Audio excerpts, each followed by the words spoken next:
السلام عليكم الخوت. اليوم بنشارك معكم القصه ديالي، كيفاش الام ديالي وخويا نصبوا عليا واحد النسبه اللي عمري ما ننساها، وعمري ما ننسى داكشي اللي داروا فيا.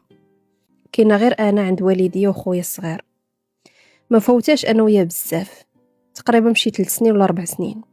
هو الخوت كبرنا في اسره كما قلت لكم عاديه. الاب ديالي كان موظف على قد الحال، وما عندنا لا دار لا طوموبيل، كنا غير كاريين. قريت حتى الكطريان، وما بقاش دخلت لي القرايه لراسي. كنشوف راسي في هذا المغرب ما عندي المستقبل لا والو. وانا صغيره ديما كنفكر انني نمشي لبرا ونعيش برا وندير مستقبل ونعاون والديا. الخوت القرايه ما بقاش دخلت لي الراس. دخلت درت واحد ديبلوم ديال كوافوره ديال ليستيتيك وداكشي اللي كيتعلق بالتجميل. واش وصلت 18 سنه ولاو كيجيو هاد الشيء ديال الحراقه. واحد العام تشهرات بزاف، خصوصا حنا من الجهه ديال بني ملال. الخوت بقيت كنقلب، خدمت وجمعت شويه الفلوس، جمعت 10,000 درهم. وهداك الوقت كانت 10,000 درهم شي حاجه كبيره بزاف وما يجمعها غير الفم. كنت نخدم في اي حاجه، بالنهار كنخدم في الصالون وبالليل كنخدم في قهاوي سربايه. الخوت حتى جمعت هذاك 10,000 درهم وقررت نحرق.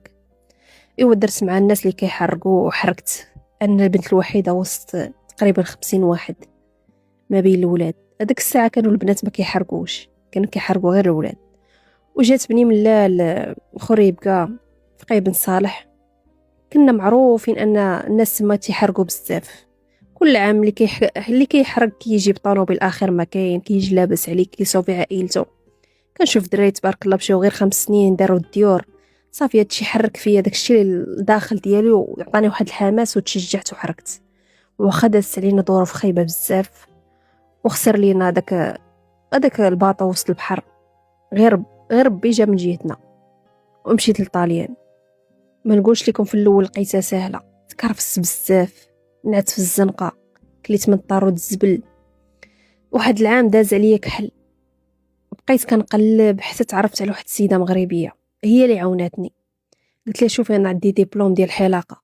قالت لي عندك ديبلوم احسن ما كاين، ان اللي مشى لبرا خاصو ضروري يكون عنده شي ديبلوم، وعلى الاقل تكون عنده غير لغه باش يتواصل مع الناس اللي تما.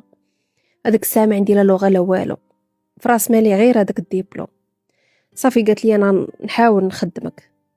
بقات مسكينه داك المراه كتقلب ليا، كدخلاتني واحد الصالون وليت كنخدم فيه. هنا اموري ولات كتقاد شويه بشويه، وليت الحمد لله كنتخلص. كريت واحد البيت على قد الحال في الاول، بقيت كنخلص الكرا وعايشه لمده تقريبا شي عام.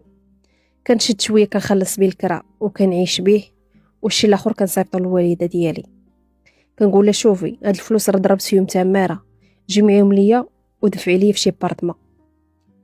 انا بغيت ندير شي حاجه زعما في حياتي، لحقاش داز عليا ديال بصح، وعرفت معنى انك تجمع الريال بالريال. لحقاش الفلوس ما كيجيوش ساهلين، الا ما ضربتيش عليهم تماره وتكرفستي عليهم عمرك ما تجيبهم. من بعد الحمد لله تحسنات الوضعيه ديالي، وليت كنخدم مزيان وكنتخلص مزيان، لدرجه وليت بعض المرات كنوصل حتى ل 30,000 درهم اللي هي 3 المليون في الشهر. كنشد طريف وكنصيفط للوالده الكثير، بعض المرات كنصيفط لها 1,500,000 حتى ل 2 المليون في الشهر. كنقول لها شوفي خذي واحد 4,000 درهم صرفيها انت وخويا والاب ديالي، والشي الاخر خبيه ليا. تتقول لي بنتي غير كوني هانيه، انا نخبي لك فلوسك حتى تجي وشري الدويره ديالك. هذيك الساعه كنت كنتقاتل غير مع الوراق باش نصايبهم، لحقاش عكسوا لي الوراق وما بغاوش يتصايبوا ليا لمده 5 سنين. وانا كنصيفط الوالده كل شهر 1,500,000 حتى 2 المليون، وكنقول الوالده ديالي راه كتجمع ليا. الخوت عاد بالي الام ديالي راه كتجمع ليا. انا الحمد لله تيسروا لي الامور. من بعد 5 سنين صيفط الوريقات ديالي وليت نقدر نهبط للمغرب. وقبل ما نهبط المغرب كان خويا تزوج بواحد البنت وكان خدم في المغرب، وكان ديما كيقول لي خاصك ضروري تطلعيني لايطاليا. قلت لي خليني غير تيسر لي الامور نصايب وريقاتي ديك الساعه نجيبك عندي. بحال اخويا حقد عليا، قال لي انت ما بغيتيش ديني. صافي ديك الساعه جوجاتو الوالده وما بقاش كاع نهائيا كيهضر معايا. كيقول لي انت كتفكري في مستقبلك وفي مصلحتك وما كتفكريش فيا انا كاخوك. قلت لي غير صبر عليا، خليني غير ما نصايب الوريقات ديالي تيسر الامور هذيك الساعه نجيبك، ولكن هو ما تفهمش هذا الامر ودار راسو بحال انا ما بغيتوش يجي كاع لايطاليا. ايوا الخوت كما قلت لكم فاش صايبت الوريقات هبطت للمغرب وانا فرحانه وما خليت ما ديت معايا، ديت الكادوات العائله كامله، الاب ديالي، الام ديالي، خويا، المرات خويا، فرحانه مصايبه وريقاتي ومعذبه لي ان الوالده ديالي مجمعه ليا فلوس باش نمشي نشري بارطمون. هذيك الساعه حسبت انا تقريبا ان الوالده كل مره كتقول لي راني جامعه لك، حسبت ان جامعه لي تقريبا شي 30 مليون. ايوا الخوت فاش وصلت المغرب هنا غتكون الصدمه الكبرى، صدمه العمر، الصدمه اللي عمري ما ننساها، الصدمه اللي كرهتني في الام ديالي وفي خويا وفي عائلتي كامله. انا الام ديالي الفلوس اللي كنت كنصيفط ليها وكنت كتجمعهم شرات بهم بارطما فعلا، ولكن ما كتبتهاش في سميتي، كتبتها في سميت خويا. خوت ملي مشيت وقلت لي علاش درتي هادشي كامل، قالت لي بحالك بحال خوك، ياك انتيا وخوك خرجتوا من كرش وحده، علاش غتحسدي خوك؟ هاد البارطما راه ديالو، ولكن راه فاش غتبغي تستقر في المغرب غيكتبها لك بسميتك. انا تصدمت وجاني انهيار عصبي وبقيت كنغوت لحقاش داك الفلوس اللي كنت كنصيفط ليه ما كنتش كنهزهم من الواد وما كنتش كنلقاهم مشتين، كنت كنضرب عليهم تماره وكنسهر عليهم وكنجيبهم من العرق الجبين ديالي. بقيت كنغوت، ناض خويا بقى كيغوت عليا وقال لي انتي انانيه، علاش زعما حسدتيني؟ قلت لي داك راه رزقي وضربت شي تماره وثقت في الام ديالي واش تشري لي بارطما وشريتها لك انت. قال لي دابا دي داري، هو يجري عليا من الدار وقال لي خرجي ليا من داري.